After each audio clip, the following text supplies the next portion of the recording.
미화활기 2강 강좌를 맡게 된 한국진보연대 정책위원장 주재진입니다. 반갑습니다. 반갑습니다.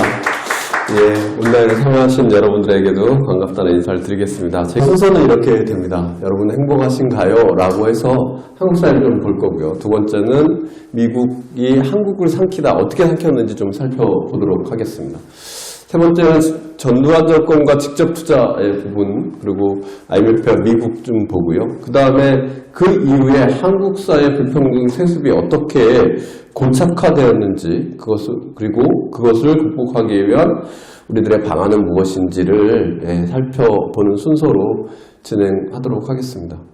바로 시작하겠습니다. 행복한 삶, 보통의 사람들이 행복한 삶 얘기하면 부와 명예 이렇게 얘기했는데요. 사실은 부와 명예가 좋은 삶, 행복한 삶은 아니다는 것은 대체적으로 아시는데, 이거를 하버드 대학에서는 본격적인 연구를 하셨더라고요.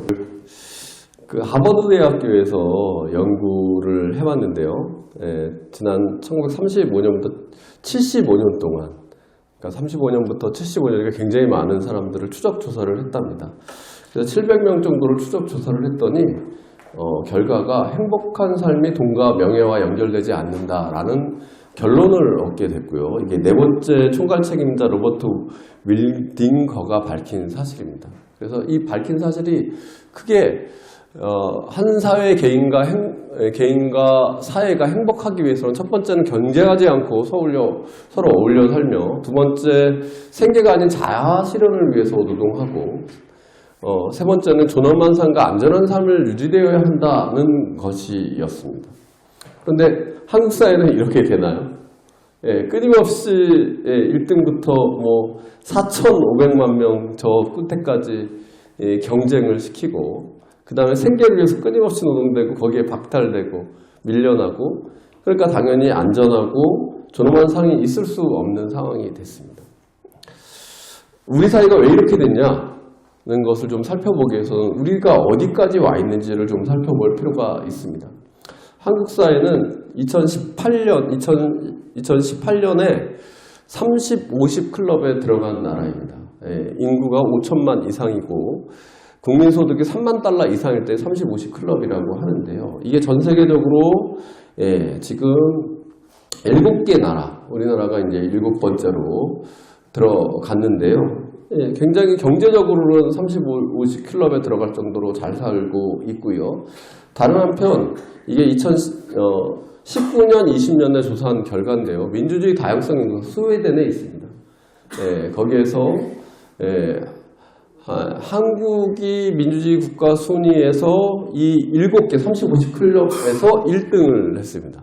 그러니까 민주주의 순위에서도 굉장히 앞선 결과를 나타냈죠. 이게 이제 이번에 급락했다라고 하는 5년 만에 한 번씩 중간 조사를 하는데요. 윤석열 정권에서 급락했다는 독재 국가화 되고 있다는 지표가 여기서 나온 건데요. 여기서 이런 적이 있고요. 그리고 거기서 이제 높은 평가를 받았던 거는 박근혜 퇴진 촛불 당시에 시민이 문제 제기를 하고 의회가 탄핵 소추를 하고 사법규정이 인용됐는데 이 당시에 연행자도 한 명이 없는 그 자체가 민주주의 축제의 장이었다고 평가를 했고, 이것을 바탕으로 독일의 이제 국영 방송이죠. 짜이퉁이라고 하는 국영 방송은 이제 민주주의는 이제 유럽과 미국에서 배워야 할 게 아니라 한국에서 배워야 한다, 이런 얘기 극찬도 했습니다. 그런데 그 몇 년 만에 완전 직하한 상태인데요. 이게 제가 이제 올해 초에 찍은 사진인데요. 신문에 난 사진입니다. 이게 무슨 줄이냐면, 이게 무슨 줄일까요? 이게 어디냐면 여의도 근처인 것 같은데요. 이게 이제 로또를 사기 위한 줄입니다. 로또를 사기 위한 줄입니다. 한국 사회가 이런 사회가 됐고요. 이게 제가 너무 끔찍해서 사진을 올릴 수 있을까 생각했는데, 이게 작년에 있었던 일이죠. 이게 뭐냐면, 이제 고압 전력 공사를 하다가 이제 감전이 되신 거예요. 근데 감전이 되는 순간 이거는 떼어낼 수가 없거든요. 저 전원을 끊어야 되는데, 그렇게 끊을 수가 없어서 2시간을 매달려 있었던 거, 이 사진입니다. 이 지나갔던 모든 사람들을 지켜봤고 119가 와서도 저분을 구할 수가 없었어요. 당연히 돌아가셨고요. 그런데 이것은 원래 저 위험 작업에는 2인 근로가 기본적인 수칙입니다. 한국전력에서 하는 거니까요. 그럼에도 그게 지켜지지 않았고 여전히 한국 사회는 하루에도 2명 이상이 퇴근하지 못하는 죽어서 그 현장을 벗어나는 그런 끔찍한 사회가 지속됩니다. 한국 사회가 무려 30, 50클럽에도 들어가 있는데 왜 이런 사회가 됐을까라는 질문을 하지 않을 수 없고요. 그런 삶이 어려우니까 자살률이 굉장히 높고 그 다음에 청소년 자살률이 급격하게 높아집니다. 이게 작년 수치인데요. 이제 청소년 자살은 원래 청소년의 사망 원인이 1위가 재작년까지 교통사고였습니다. 그런데 작년부터는 이게 자살로 바뀌었습니다. 심각한 상황이 되고 있죠. 그건 왜 그러냐? 너무나 당연한 것은 불평등 지수가 크기 때문입니다. 프랑스 혁명 당시 베타 지수, 불평등 지수, 피케티 지수라고 하는 게 7.2였었는데요. 지금 한국 사회는 무려 9까지 올라간 사회가 됐고요. 동시대에 가장 높은 것뿐만 아니라 자본주의 역사상 가장 높은 수위의 불평등 지수를 자랑하고 있습니다. 타의 추종을 불허하고 있는 상태입니다. 이렇게 되니까 결국 출산율도 낮아져서 작년에 그 뉴욕타임즈에서는 한국은 사라지는가라고 하는 제목으로 2050년이 되면 한국은 없어질 거다 이렇게 얘기했고요. 합계 출산율이 0.7, 지금 0.62까지 떨어졌는데요. 흑사병 수준의 14세기 흑사병 수준의 인구 감소를 능가하고 있다 이런 얘기도 하고 있습니다. 글로리아 골딘이라고 하는 사람이 작년에 노벨 경제학상을 받은 사람인데요. 이런 사람이 세계에서 가장 빠르게 성장하는 한국은 출산율로 가장 빠르게 쇠락하는 나라가 될 거라고 이런 얘기를 하고 있는 게 지금 한국 사회의 현실입니다. 그러면 왜 이렇게 됐느냐? 우리 모두가 열심히 일하잖아요. 노동자, 농민, 서민들 정말 엄청나게 열심히 하는데 행복하지 않는 삶. 그것은 결과적으로 누군가 뺏어가고 있다는 얘기거든요. 그러면 누가 뺏어가느냐? 어떻게 뺏어가느냐? 한국 사회는 어떤 사회냐? 예속사회이기 때문에 그렇다는 결론부터 말씀드리겠습니다. 군사적으로 우선 예속화됐고요. 그 다음에 이 군사적 바탕이 정치적으로 예속됐으며 결과적으로 경제적으로 예속화돼서 우리나라 노동자는 자본가뿐만 아니라 미국에 추가적으로 착취가 있게 됩니다. 그래서 열심히 일해도 결국은 벼랑 끝에 놓이게 되고 그리고 행복하지 않는 삶을 지속할 수밖에 없는 결과를 낳게 됐습니다. 그러면 어떻게 미국이 한국 사회를 지배해왔는지, 즉 미국이 어떻게 한국을 삼켰는지를 좀 살펴보도록 하겠습니다. 이를 위해서는 1차 대전 당시의 상황, 그러니까 45년 당시의 상황들을 좀 전체적인 것을 좀 살피고 그 다음번을 좀 살피도록 하겠습니다. 아시는 것처럼 제국주의 탄생과 1차, 2차 대전은 모두 다 그 선진 자본주의와 후발 자본주의의 싸움이었습니다. 식민지 쟁탈전이었습니다. 수백만이 죽음에 내몰리게 되는데요. 안타깝게도 그들의 입장에서는 안타깝게도 1, 2차 대전이 끝나고 나니까 사회주의가 확산이 됐습니다. 완전히 이 빨간색이 전부 다 사회주의입니다. 그들은 선발 그 자본주의와 후발 자본주의가 식민지 쟁탈전을 했는데 결과적으로 2차 대전이 끝나고 나니까 그 식민지는 다 사회주의로 변경돼서 더 이상 자기의 먹잇감이 사라진 겁니다. 그런데 더 위협스러운 것은 이 사회주의가 빠르게 확대되고 있는 것이었습니다. 그러다 보니까 미국은 사회주의 확장을 막기 위해서 두 가지 전략을 씁니다. 하나는 트루먼 독트린이라고 해서 철의 장막, 더 이상 사회주의권을 막으려고 하는 흐름을 갖게 됩니다. 그리고 두 번째는 마샬 플랜이라고 해서 쇼윈도 국가를 남깁니다. 사회주의로 막 넘어가니까 식민지 국가, 예전의 식민지 국가, 아니면 후발 국가들이 빠르게 이 사회주의로 넘어가니까 쇼윈도 국가를 모이는 겁니다. 그 쇼윈도 국가 대표적으로 한국과 일본과 독일 이런 정도의 나라였었는데 당시에 마샬 플랜이라고 마샬 국방부 장관이었습니다. 당시에 그 사람이 어떤 플랜을 쓰냐면 무려 130억 달러, 그러니까 현재 가치로 한 100조 정도의 돈을 해서 그들한테 원조를 주거나 아니면 최소한의 생계를 유지하는 정도의 경제 부흥 정책을 쓰게 됩니다. 이게 이제 전반적인 상황이고요. 그 해방 이후에 한국 사회를 보면 저 마샬 플랜과 철의 장막으로 사회주의를 확장을 받았는데 한국은 굉장히 미국으로 봐서는 위험한 사회였습니다.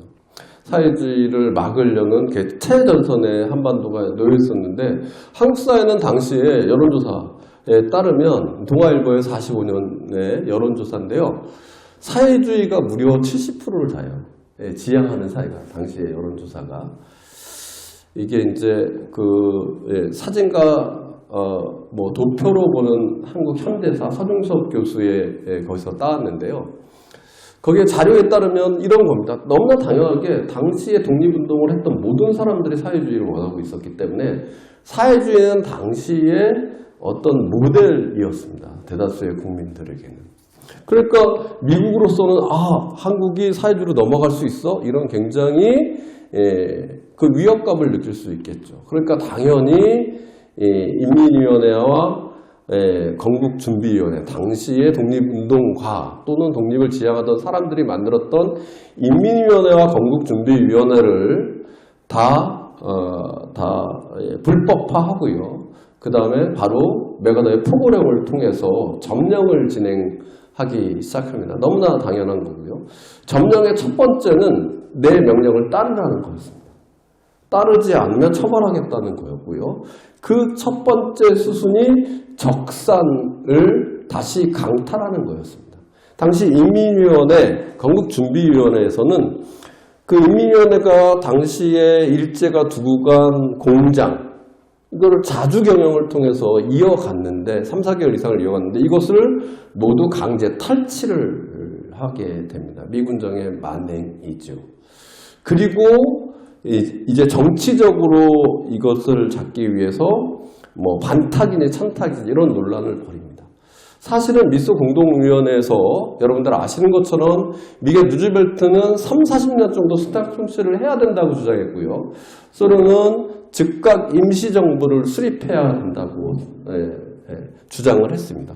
다만 즉각 임시정부에 일정 정도의 지원기간이 있어야 된다. 후원 기간이 있어야 된다고, 후견 협력이 있어야 된다고 주장하죠. 근데 미소 공동위원회에서 어떻게 된 것인지 당시의 소련의 주장이 반영이 됩니다. 그러니까 3, 40년의 신탁 통치가 아니라 굉장히 짧은 기간의 후원, 협력 기간을 두고요. 바로 자주 독립을 한다는 결정이었었는데 이게 오보가 드러납니다.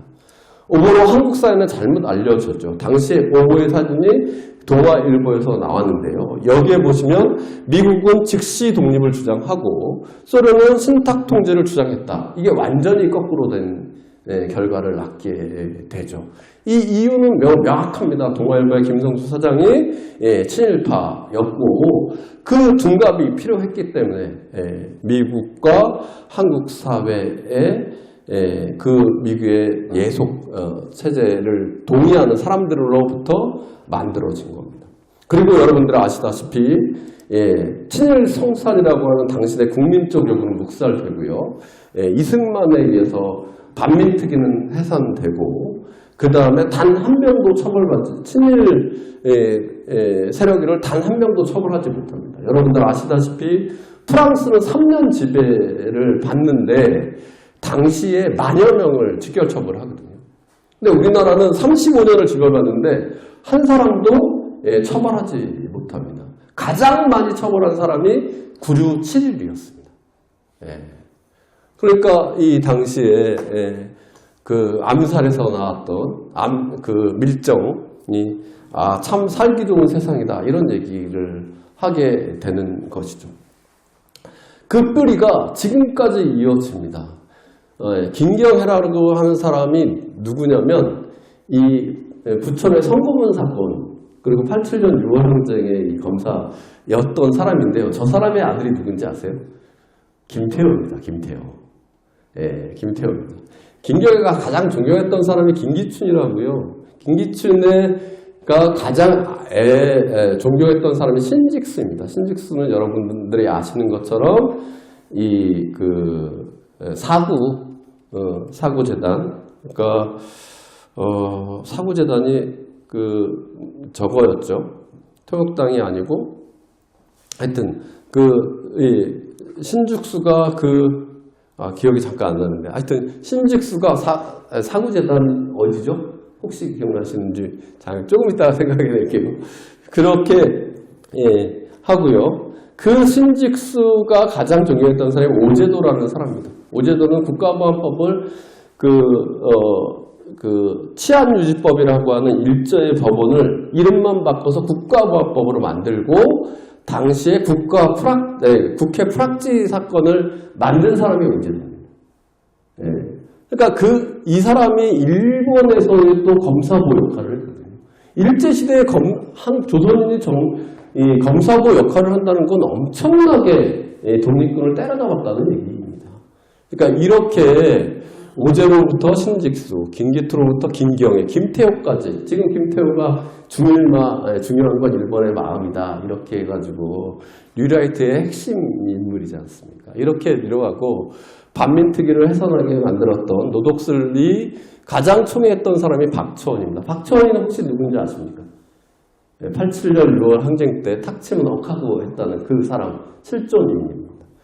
그 박처원이 가장 아꼈던 사람이 이근한이라고 하고요.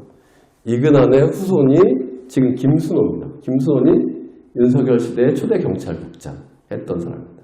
그러니까 우리는 알지 못하지만 이 친일 세력들은 한국 사회를 지배해왔던 지배 엘리트로 지금까지 유지됐던 건 당시에 친일 청산이 제대로 안 되었기 때문에 그런 것이다. 이런 말씀을 좀 드리겠습니다. 예, 이어가겠습니다. 이 결과로 어떻게 되냐면 친일파는 당시에 처벌해야 될 대상이었다가 이 반민특위, 이 친일 반탁 논쟁을 통해서 애국자로 변신을 합니다. 대신 독립운동을 나갔던 많은 독립운동가는 당시에 매국노와 민족 반역자로 몰아세워지고요. 영향력이 급격하게 추락하는 결과를 낳게 되는 것입니다. 미국의 마술이었습니다. 그리고 국민들은 이거 이상한데 라고 하다가 결과적으로 미국의 군사적 지배를 받게 되는 결과를 낳게 됩니다. 요약하자면 결과적으로 군사적 지배를 하기 위해서 인민위원회 그리고 건국준비위원회 해산하고요. 미국이 주장했던 30년 신탁 통치를 왜곡하여 미국이 주장했던 신탁 통치를 왜곡하여 우리의 독립운동가를 결국 반탁운동자로 규정하고 그 결과로 이 친일파들은 득세를 하고 독립운동가는 결과적으로 외면받는 그 결과를 낳게 됩니다. 그리고 이제 정치 권력을 세운 그들은 경제적 지배를 확대합니다. 첫 번째로 군사적 지배가 됐죠. 그 다음에 정치적 지배를 통해서 경제적 지배를 나는데 그 첫 번째가 여러분들이 아시는 것처럼 적산불화입니다. 적산불화는 당시에 싼 값에 사고 나누어 갖고 적게 갚는 방식이었습니다. 싼 값에 어떻게 사냐? 100만 원짜리를 10분의 1로 깎아줬습니다. 그래서 10만 원으로 깎아준 거죠. 그리고 나눠서 갚게 했습니다. 나눠서 10년에 나눠서 갚게 했고요. 그런데 결과적으로 이 기간 동안 물가 폭등이 300배나 됐습니다. 그래서 100만 원짜리를 10만 원에 사고요. 1년에 만 원씩 나눠 가졌는데 그것도 물가 폭등 때문에 결과적으로 100만 원짜리를 300원에 살 수 있었습니다. 거저먹기였죠. 그럼 이걸 누가 받았냐? 여러분들이 아시는 모든 대기업이 여기서 성장하게 됩니다. 삼성이 그룹인데요. 화재, 조선화재, 조선생명, 미쓰비시 백화점을 다 먹게 되고요. 현대, 그 다음에 SK, 성경진물이라는 좀 이따 말씀드리겠지만 하이트, 하나, 두산, LG, 효성 모든 데가 전부 이 적산불화를 통해서 그 토대를 구축하게 됩니다. 그러면 누가 받냐? 적산불화를. 가장 핵심은 일제치하에서 해당 기업의 주주인 경영인 이 사람이 받습니다. 친일 청산이 안 되니까요. 두 번째는 그 회사의 관리인과 채권자가 받습니다. 그런데 더 중요한 건, 핵심적인 거는 영순이는 누굴까요? 미군과 가까운 사람들입니다. 전부. 미군정과 가까운 사람인데요. 당시에 정조의 동생 정인영은요, 한라그룹의 회장이었었는데요. 미 공영대 통역회사를 맡게 됩니다. 그래서 적산불화를 받게 되고 이것이 결국 현대그룹의 모태가 되는 결과를 낳게 되고요. 김무성의 부친, 친일파죠. 비행기를 헌납했던 김무성의 부친 김용주라는 사람은 김영주와 함께 전남방직을 이제 인수해서 가는데요. 전남방직은 김영남이라고 하는 당시에 미군 통역관 출신이 같이 동업을 해서 전남방직을 적산불화를 받게 됩니다. 이런 식으로 미국에 가까운 사람들이 전부 재벌, 어쨌든 적산불화를 받게 됐고 그것이 재벌의 토대가 되었다. 이런 말씀을 듣게 됩니다. 두 번째는 이제 무상원전인데요. 적산불화와 무상원전인데요. 첫 번째 무상원전은 어떤 맥락으로 이루어야 되냐면 당연히 트루먼 독트린과 마샬 플랜에 의해서 지원한다는 의미였는데 이게 내부적으로는 미국의 케인즈주의와 연결되어 있습니다. 여러분들 아시는 것처럼 1929년 미국의 대공황이 왔고요. 전 세계 은행 중에 반수가 주식이 3분의 2가 날아가는 상태입니다. 이것을 극복하기 위해서 케인즈가 누딜 정책을 썼고요. 누딜 정책은 처음에는 허진슨 간에 댐을 짓는 거였죠. 노동자에게 주머니에 돈을 줬는데 이 돈을 주고 나니까 서로 노동자들이 실업자가 많으니까요. 서로 노동하겠다고 하니까 노동의 임금이 싸졌습니다. 그러니까 그 결과로 어떻게 하냐면 누딜 정책이 나아가서 노동자의 주머니를 두둑하게 채워주기 위해서는 노동관계법을 만들어야 되는 거예요. 노동조합의 힘을 강화시켜줘야 되는구나 라고 해서 당시에 단결권과 단체교섭권 이런 것이 보장됩니다. 이때 만들어진 게 지금의 미국의 AFL-CIO 산별노조가 만들어지게 될 거고요. 농업조정법을 함께 만들어서 이거는 과잉 생산이 되면 이게 과잉 생산의 가격이 쌓이잖아요. 농민들이 살 수가 없으니까. 그러니까 과잉 생산된 농산물을 태평양에 버렸습니다. 그래서 농산물 가격을 유지하는 법을 만들게 됩니다. 결과적으로. 그래서 농민 서민에게 주머니에 돈을 채워주고 그것으로 소비를 활성화해서 경제 위기를 극복하는 방식으로 나아갔는데요. 이러다 보니 태평양의 농산물을 엄청나게 버리게 되는 거예요. 당시 이 석유화학이 발전되면서 비료 산업이 끊임없이 발달되거든요. 그러니까 이 태평양에 버리던 농산물을 결과적으로 한국에 주게 되는 겁니다. 그러니까 어차피 미국에서는 마샬 플랜과 함께 버려야 할 농산물을 한국에 무상 원조로 지원하게 되는 거죠. 그래서 국내 부족분보다 훨씬 더 도입량이 많아지는 결과를 맞게 됩니다. 근데 이 무상 원조는 미국으로서는 일석사조, 5조 이상의 역할을 합니다. 이런 농산물을 유입되면서 국내 농산물의 가격이 폭락이 됐고 결과적으로 당시에 농사를 짓던 사람들은 어떻게 됩니까? 결국은 농사를 못 짓게 되는데 가격이 폭락하니까 이 사람들은 모두 임금 노동자로 가게 되는 겁니다. 자본의 입장에서 보면 이 유효 인력이 싼 노동력을 공략할 수 있는 아주 좋은 기회가 되죠.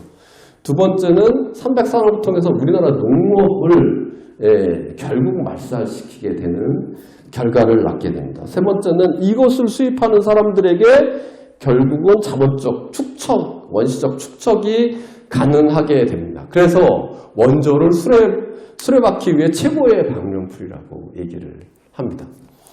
결과적으로 실업자는 양산되고 농촌과 중소기업은 붕괴됩니다. 그렇게 이제 원조를 받은 기업들은요, 엄청나게 빠르게 성장되는데요. 성장하는 데가 다 무역을 하는 회사였습니다. 당시에 삼성물산 같은 데가 51년도에 창립을 3억 원을 출자해서 하는데요. 52년이 되면요, 60억을 벌어들입니다.